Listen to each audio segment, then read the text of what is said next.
கேரளாவின் தலைநகர் திருவனந்தபுரத்தில் தேசிய ஜனநாயக கூட்டணி பெரும்பான்மை பெற்றிருக்கிறது. அதே மாதிரியா பாலக்காடு, திருப்பணித்துறா போன்ற நகராட்சிகளும் பாரதிய ஜனதா கட்சி தேசிய ஜனநாயக கூட்டணி வெற்றி பெற்றிருக்கிறது. கம்யூனிஸ்டுகளின் இறுதி தளமாக மாநிலமாக கேரளா மட்டும்தான் இருந்து கொண்டிருக்கு. ஏனென்று சொன்னால் அவர்கள் கிட்டத்தட்ட 27 ஆண்டுகள் தொடர்ந்து ஆட்சியில் இருந்த மேற்கு வங்கத்துல இப்ப தேர்தல் குறித்து பல கருத்து கணிப்புகள் போடுறாங்க. சில கட்சிக்கு கூட போடலாம், சில கட்சிக்கு குறைச்சு போடலாம். ஆனா ஒரு சர்வேல கூட மேற்கு வங்கத்தில் கம்யூனிஸ்டுகள் ஒரு சீட்டு ஜெயிப்பார்கள்னு போறோம். திரிபுராவும் அதே மாதிரி அவர்களுக்கு இட்ஸ் லாஸ்ட் கேஸ். அதனால இந்த உலகத்திலேயே கம்யூனிசங்கிற பேர் இருந்து கொண்டு இருக்கிற நம்ம நாட்டுல கம்யூனிஸ்டும் மே மாசம் முடிவுக்கு வரும் அப்படிங்கிறது தெளிவா தெரியுது. பாரதிய ஜனதா கட்சிக்கு மிக அதிக அளவுல மக்கள் வாக்களித்திருக்கிறார்கள். ஆகவே 26 நடக்கவிருக்கின்ற சட்டமன்ற தேர்தலில் யூடிஎஃப்க்கும் காங்கிரஸ் லெட் யூடிஎஃப்க்கும் பிஜேபிக்கும் இடையேதான் கேரளத்திலும் போட்டி நிலவும் என்கின்ற நம்பிக்கை இப்ப ஏற்பட்டு. இங்க ஒரு விஷயம் நான் ஏற்கனவே சொல்லி இருக்கேன், நாமக்கல் நண்பர்களுக்கு சொல்ல விரும்புறேன். உங்களுக்கு கர்நாடகால எங்க எக்ஸ்பீரியன்ஸ்லயே 81 நினைக்கிறேன் எந்த கட்சிக்கும் பெரும்பான்மை கிடைக்கல.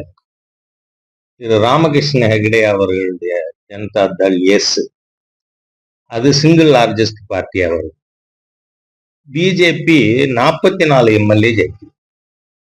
அதனால நம்ம காங்கிரஸ் ஆட்சிக்கு வரக்கூடாதுங்கிறதுனால திரு ஹெகடே அவர்களை நாம ஆதரிச்சோம்.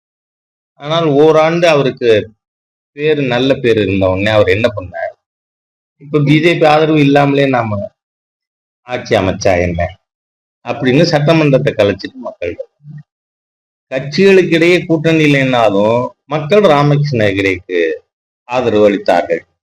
அதனால எங்க எம்எல்ஏ 44 நாளா போச்சு. அப்போ அரசியல் கட்சிகள் கூட்டணிக்கு வருதோ வரலையோ மக்கள் கீழே கூட்டணி போடுவார்கள். இன்னைக்கு இப்போது இருக்கின்ற அரசாங்கத்திற்கு எதிராக ஆன்டி இன்கம்பன்சி ரொம்ப சிவியரா இருக்கு. காரணம் என்ன, இந்த 55 மாசத்துல 6700 படுகொலை. ரெண்டாவது எதனால இந்த குற்றம் நடக்குது, under the influence of alcohol or other narcotics. அப்ப இதை நீக்கணுமா இல்லையா? 21ல ஸ்டாலின் அவர்கள் ஆட்சிக்கு வர்றதுக்கு முன்னாடி இந்தியாவிலேயே மோஸ்ட் நார்கட்டிக் இன்ஃபெஸ்டட் ஸ்டேட் பஞ்சாப், இன்னைக்கு தமிழ்நாடு. இந்தியாவிலேயே போதைப் பொருள் அதிகமா பயன்படுத்துறது தமிழ்நாடு. அதுலயும் நீங்க பார்த்தா சங்கரங்கோவில்ல சில மாதங்களுக்கு முன்பாக போதை எதிர்ப்பு மாநாடு ஒன்று போட்டாங்க பொதுமக்கள். அதுல மேதக ஆளுநர் அவர்கள் கலந்தாங்க. அப்ப அதுல அவர் வச்ச ஒரு விஷயத்துக்கு இன்னி வரை முதல்வரால பதில் சொல்ல முடியல, தமிழ்நாடு அரசாங்கத்தால பதில் சொல்ல முடியல. என்னன்னா, நீங்க கஞ்சா பிடிக்கிறீங்க, ஆனா இதுவரை 1 கிராமாவது தமிழ்நாடு போலீஸ் சிந்தட்டிக் ட்ரக் பிடிச்சிருக்கான்னு கேட்டார். இந்த கேள்விக்கு அரசாங்கத்திட்ட பதில் இருக்கா? ஆனா 3000 கோடிக்கு சிந்தட்டிக் ட்ரக் மெத்தபெட்டமின் கடத்தினவர் யாரு? திமுகவோட அயலார் அணி மாவட்ட இணை செயலாளர் ஜாஃபர் சாதிக்கா. 3000 கோடி. ஆக அந்த மாதிரி கடத்துல வந்த பணம் அவர் ஹாஸ்பிட்டாலிட்டி இண்டஸ்ட்ரீஸ், சினிமா, அதுல ஜாஃபர் சாதிக்கு மூலதனம் போட்டிருக்கார். அதுல மங்கைங்கிற படம் ப்ரொடியூஸ் பண்ணியிருக்காரு 50 கோடி செலவுல. அது யாரோட? அந்த மங்கை படத்துக்கு டைரக்டர் யார்? ப்ரொடியூசர்.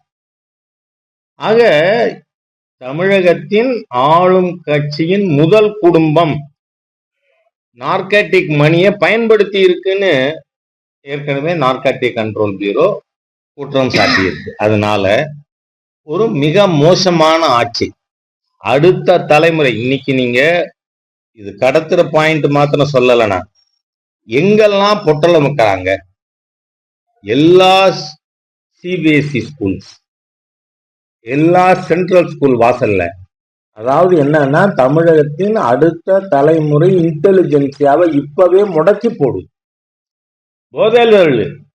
அப்படின்னா தமிழ்நாடு எதிர்காலமே இல்லாமல் இருண்டு போகும். ஸ்டாலின் மீண்டும் ஆட்சிக்கு வந்தா, திமுக மீண்டும் ஆட்சிக்கு வந்தா.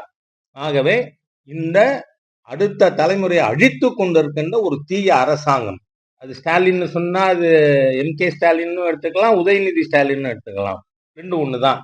அந்த குடும்பம் தமிழகத்தின் அடுத்த தலைமுறையை அழித்து கொண்டு இருக்கிறது. அதனால இந்த திமுகவை தூக்கி எறியணும்னு மக்கள் முடிவு பண்ண